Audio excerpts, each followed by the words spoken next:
Asalaamaaleykum ñoo ngi fii dalal collectif des prestataires de l'ADS, agence des aéroports du Sénégal. ñuy ñi nga xam ne bokkuñu woon ñi nga xam ne dañ leen transféré ci aéroport bu bees bi bii di AIBD, aéroport international Blaise Diagne. mu doon loo xam ne li leen bett la, mu doon benn situation boo xam ne dafa di du diis ci yéen du voilà li ngeen comprendreul ngeen ñëw fii tey ci Sénégal pour wax li leen neexul, wax li leen naxari, en tout cas lancer seeni cri. ñu bàyyi leen ngeen présenté wu ensuite balaa ñoo dugg ci waxtaan wi, ensuite ngeen nuyu suñu mbokk internet yi. maaleykum salaam waa Sénégal, maa ngi leen nuyu kenn ku nekk sa tur ak sa sanda. man la Aliou Sané, ma bokk membre de collectif yi nekk aéroport Léopold Sédar Senghor. ma am délégation ñoo xamante ni ñoom mooy compagnie ñoom Amadou Ndiaye, ñoom Baye Diop ak ñoom Abdou Assis yi. maa ngi leen nuyu kenn ku nekk sa tur sa santa. ñëpp koo xamante ni ñu ngi aéroport Léopold Sédar Senghor demuñu AIBD, maa ngi leen nuyu kenn ku nekk sa tur ak sa sant. ñaata ngeen. ñun 1500 personnes lañ. lan moo tax boolewuñu leen ci ñi nga xam ne dañ leen yóbbu ci en tout cas ci aéroport bu bees bi AIBD. xanaa ma laaj président Macky Sall loolu xawma ko, ñu nekk sama ginnaaw collectif yi xamuñu, xanaa di laaj président Macky Sall loolu. maanaam 1500 employés. ñu xëy rek bàyyi leen ci noonu sans raison. question bi dama bëgg a sama bopp laa ko wax aji jour bu ma ñëwoon APR, man nekkuma APR, parti socialiste laa nekk. ma jógee parti socialiste ma ñëw APR, lu ñu ma waxoon mu ne président Macky Sall ku xamul vision moom bu jëlee bopp réew mi moom dana mun a yóbbu Sénégal foo xamante ni fu ñu yaakaar woon. non balaa ñoo yegg foofu ñu leeral mbir yi tuuti rek. ay employés ngeen woon fii ci aéroport Léopold Sédar Senghor, ñu tabax aéroport bu bees. normalement bu amee transfert des services, employés yi dañoo war a ànd ak moom. te aéroport bu bees bi moo gën a yaatu, aéroport Léopold Sédar Senghor normalement moo ko gën a war a ëpp ay employés. lan moo tax yéen ñu seppi leen tegee leen ne jël ay ñenn yóbbu leen. waaw loolu question boobu noonu boo ma ko laajee dinaa si sawar loolu tontu. ñun depuis ñu transféré aéroport Léopold Sédar Senghor yóbbu ko AIBD, ñun ñu nekkoon foofu noonu presque mot nañ foofu noonu 10 ans 5 ans ba 7 ans demuñu AIBD. pourtant liggéey bu métti bu nekkee boo amoon aéroport Léopold Sédar Senghor def nañ ko. boo xoolee Air France, Corsair bu ñu dajee ñetti vol yi bu ñu dajee aéroport 20h45 ñun agent yi nekkoon foofu noonu bu ñu liggéeyul wax ma la vol bi du dem wala passager du ñu am lu ñu bëgg mais tardement yu bari dina am foofu noonu.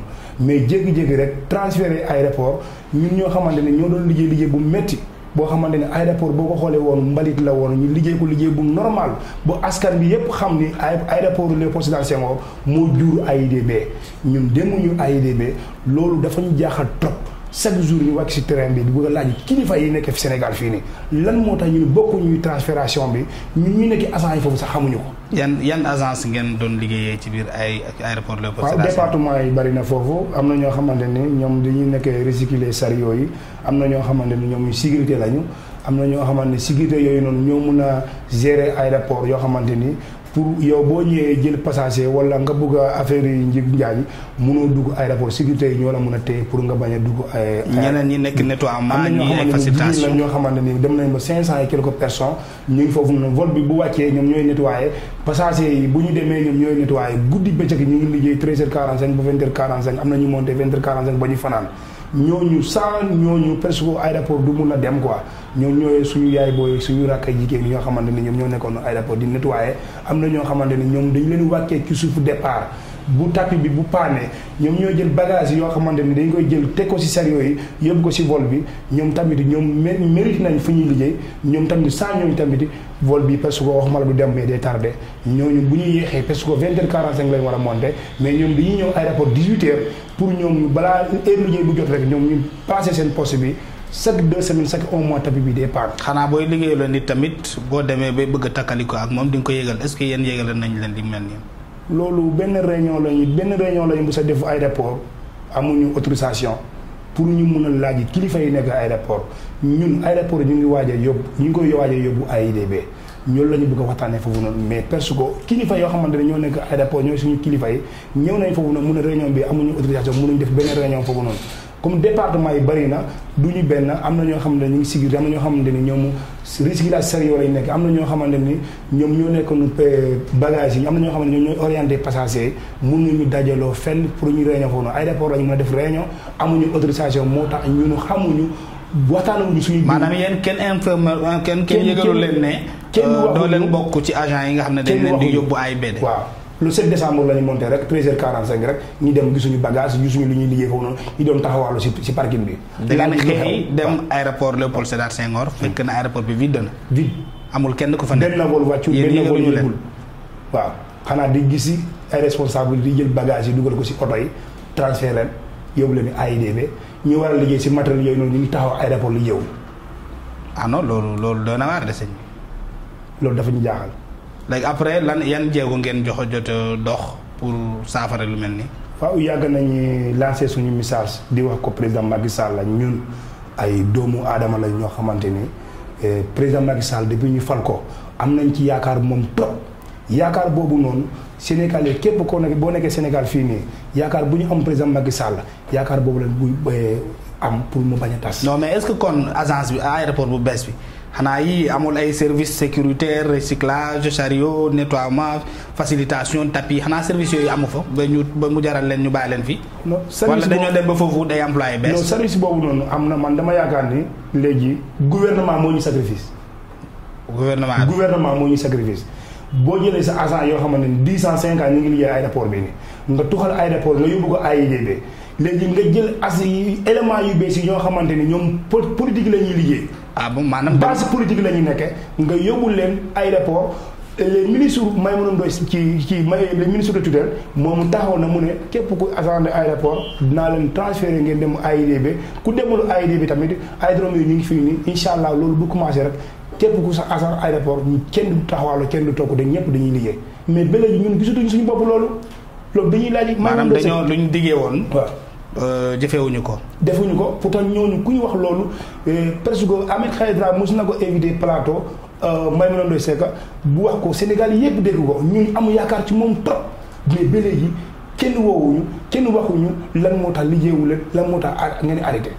maanaam ay dañu leen sacrifié au profil des emplois politiques. nga xam ne dañu leen bàyyi aéroport. mooy ñaam ay contrat ñoo nekk seen base. di liggéey leen ci politique di wàcc ci terrain bi di leen mobiliser leen ñooñu la ñuy jël yóbbu leen ko AIBD ñun suñu gis-gis ci loolu la. xanaa yéen bokkoo leen APR kon. man de depuis ma jógee parti ba ma nekk APR la nekk pourtant fas naa jàppale président Macky Sall. kon est-ce que kon du Maïmouna Ndoye moo jël ay militants am yóbbu leen AIBD sacrifier leen yéen. ah Maïmouna Ndoye poste googu moom ci la bokk. waaw mais ana directeur des aéroports du Sénégal moom baa wax ngeen ak moom. directeur des aéroports du Sénégal Pape Mayel Diop depuis ñu transféré aéroport benn yoon lañ toog ak moom ñu waxtaan. wax ngeen ko li leen neexul. wax nañ ko lépp lu muñ tontu mooy AIBD man nekkuma foofu directeur. ok bàyyi nañ ma aéroport Léopold Sédar Senghor. non mais su ma sañoon élément yépp du ñu toog dañuy liggéey mais ba léegi liggéeyuñu. loolu dafa ñu jaaxal ñun suñu bëgg-bëgg mooy ak ku ñu amal affaire mooy président Macky Sall.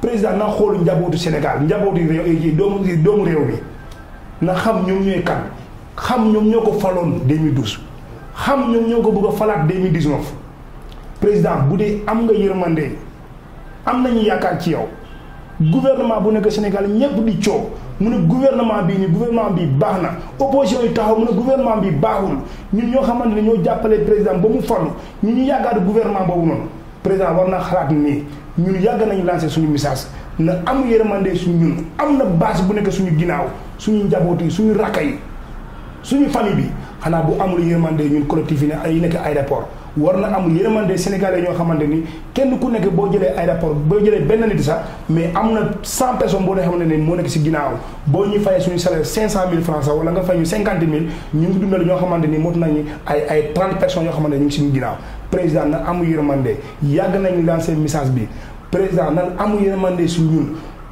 ñu ngi koy lancé message président ñaari message laa koy lancé président Macky Sall Abdoulaye Boun Dionne les premières dames. première dame dégg la depuis ñu wàcc ci terrain bi mosuñu lancer message mais yaakaar naa ko bu déggee message bi dana def lu mu ci mën. Marème Faye Sall ngi koy ñaan mu intervenir. waaw maa ngi koy ñaan Marème Faye Sall la gis naa social bi muy def Sénégal ku feebar mu fekkee la hôpital yi ku am accident mu réglé ko kon ñun ñoo xamante ni 12 mois ñu ngi toog liggéeyuñu xam naa ni président bu déggul suñu message bi Marème Faye Sall bu déggee suñu message bi war na gaaw régler suñu situation yi pour tey ñu ngi koy bëgg a falaati 2019 à premier tour. d'accord léegi yan jéego ngeen fas yéene teg parce que tamit boo amee plan de combat de revendication mënoo yem rek ci ay déclaration est-ce que fas yéene ngeen wàcc ci terrain bi def ay marche ay yooyu mel noonu ay sitting est-ce que bokk na ci seeni non plan d'action bu ñuy doon préparer duñu ko gaaw exploiter dañuy déglu kilifa yi déglu président déglu premier ministre bi déglu Marème Faye Sall bu ñu demee ba 1 mois ba 15 jours xam naa ne élection moyenne 2 mois la léegi xam naa ni moom dana def lu mu mun Marème Faye Sall mais bu ko deful tamit bu yeexee tuuti rek nañ exploiter suñu plan d'action bi pourtant bu ñu ko defee xam naa ni du baax ci gouvernement bi. est-ce que millions yi nga xam ne xaatim ngeen ko ci ñi nga xam ne ñoom lañu fi bàyyi am na ñoo xam ne ñëwaat nañu rocci leen yóbbu leen AIBD.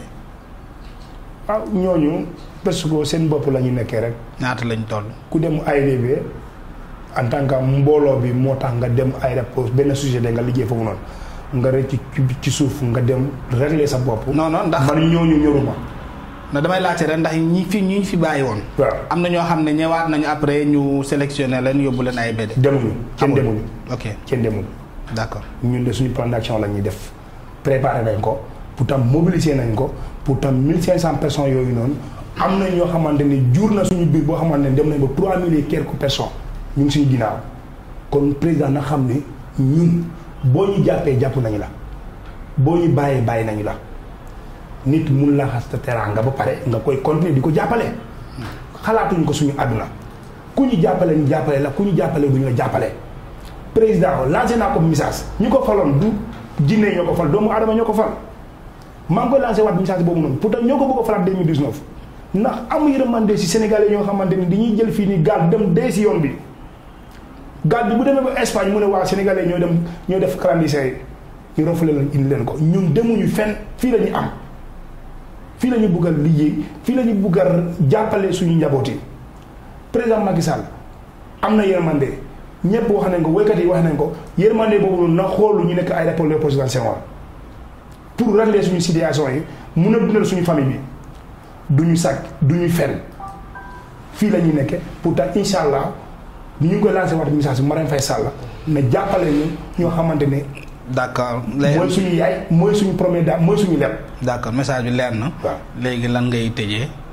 lu ma ko tëjee mooy di nuyoo collectif yi nekk aéroport Léopold Sédar Senghor surtout waa bureau bi surtout sama collectif boo xamante ni moom moo toog sama wet ni Amadou Ndiaye yàgg na sonn si combat bi guddi bëccëg mu ngi woote di wàcc di yéeg di nuyoo Baye Diop di nuyoo Abdou Aziz di nuyoo ñoom Libas di nuyoo képp koo xamante ni yaa ngi. combat bi pourtant da nga ñaan yàlla pour ñu am ndam maa ngi leen ñaan et combat bi suñu combat la incha allah dinañ ko exploiter balaa 2019 wala situation bi xam naa ni première dame dina ko régler balaa 1 semaine wala balaa 3 jours.